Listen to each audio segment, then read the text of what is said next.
Tonight, leaders around the world are denouncing Trump's actions in Venezuela, and many of them are not particularly surprising. I mean, leaders from dictator-loving regimes like China, Cuba, Iran, and Russia condemn the operations against Venezuela, perhaps not a surprise. And understandably, so did other countries in the region that Trump has basically put on notice that they could be next, like Mexico and Colombia.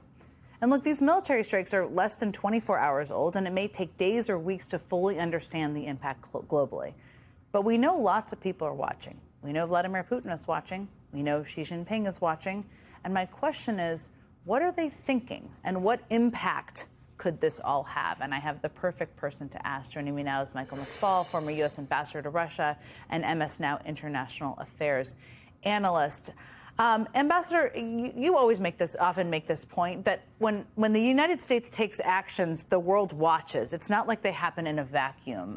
You think so much about this globally, but let me just start with Vladimir Putin, somebody you have spent a fair amount of time with, a fair amount of time thinking about, and how you think he digested the events of the last 24 hours. Well, first, Jen, fantastic show tonight. I've been watching most of it because I've been toggling between you and the 49ers game, and your show is a lot more interesting than my hapless 49ers. So thank you for that. Sorry about your 49ers, but thank you for that, and thank you for being here. You've had some fantastic guests. First, let's start with Putin. So it's a mixed bag for Putin, because on the one hand, he's seen another one of his allies be dethroned, be deposed, just like happened to Assad last year. That's not good. If you side with Putin and he doesn't do anything for you, that's a bad signal for him on the one hand. But on the other hand, the more important hand for him, it just means that we're all the same. It means, you know, we have our sphere of influence. We're going to go into Venezuela. I have my sphere of influence in Ukraine. Xi Jinping has his sphere of influence when it comes to Taiwan. And that is a horrible world that we don't want to return to. It makes this a unilateral use of force without any reference at all to international norms and institutions. And I think that ends tragically, not just for the United States, but for the entire international system. It's really an excellent point, important for people to remember that none of these things happen in a vacuum. People watch them, and it has impacts, and we'll see that play out over the coming weeks and months. I saw you today, I think you posted or you tweeted or you X'd or whatever we're calling it these days, about how striking it was to you how Trump kind of threw the opposition leader, Maria Corina Machado, under the bus. And of course, she did win the Nobel Prize. Maybe that was under his skin. But in case people haven't seen it, I just wanted to just play that moment and talk to you a little bit about it on the other side.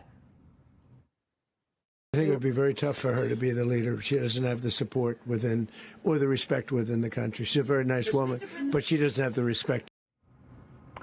Now, I mean, he has kind of put all of his eggs in the basket of the vice president, now is the acting president, which was a choice that kind of blew up in his face. But tell us a little bit more about what you made of what he had to say about the opposition leader there. Honestly, I was completely shocked. You know, that Machado, she reminds me of Zelensky, right? She has to make good, talk to the president. She's engaged with them. And at this moment, which is euphoric. I know people that work in the Democratic opposition in Venezuela that work for her. This was a euphoric moment for them until that press conference, because they thought this was going to lead to the peaceful transition. Remember, they already had election. Gonzalez in her party already won a free and fair election. We all acknowledged it. Except for one guy, the president of the United States of America.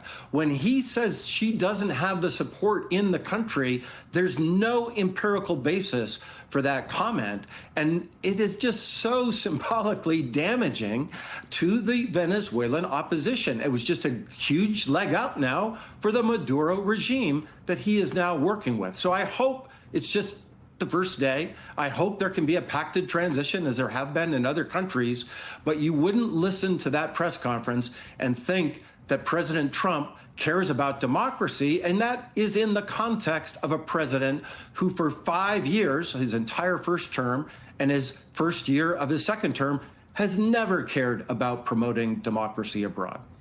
I didn't even mention it today. I mentioned oil maybe more than a dozen times.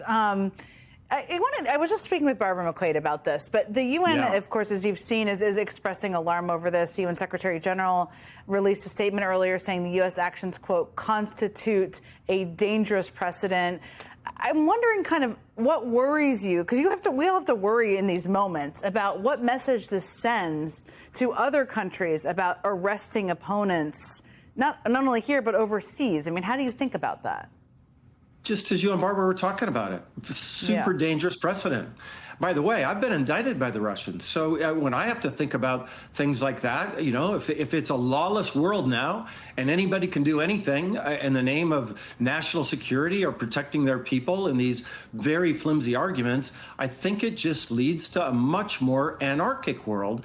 And that in the long term doesn't serve the interests of the United States of America. We've been there. We've done that. We fought World War II to end that kind of war. And to be sure, there's lots of hypocrisy and lots of contradictions during the Cold War and even after the Cold War. But even in those moments, there was some form of legitimacy for the American use of power. At a minimum, even George W. Bush, President Bush, got Congress to support his war in Iraq. When you do this without any legitimacy, it not only undermines our reputation abroad, but it polarizes American society at home. And you've seen that just in the last 24 hours. And that is another gift to Vladimir Putin and Xi Jinping. If we're fighting amongst ourselves at home, we are not focused on the real threats to America abroad. Perfect place to end. So much more to talk about in the coming days. Ambassador Michael McFaul, thank you as always.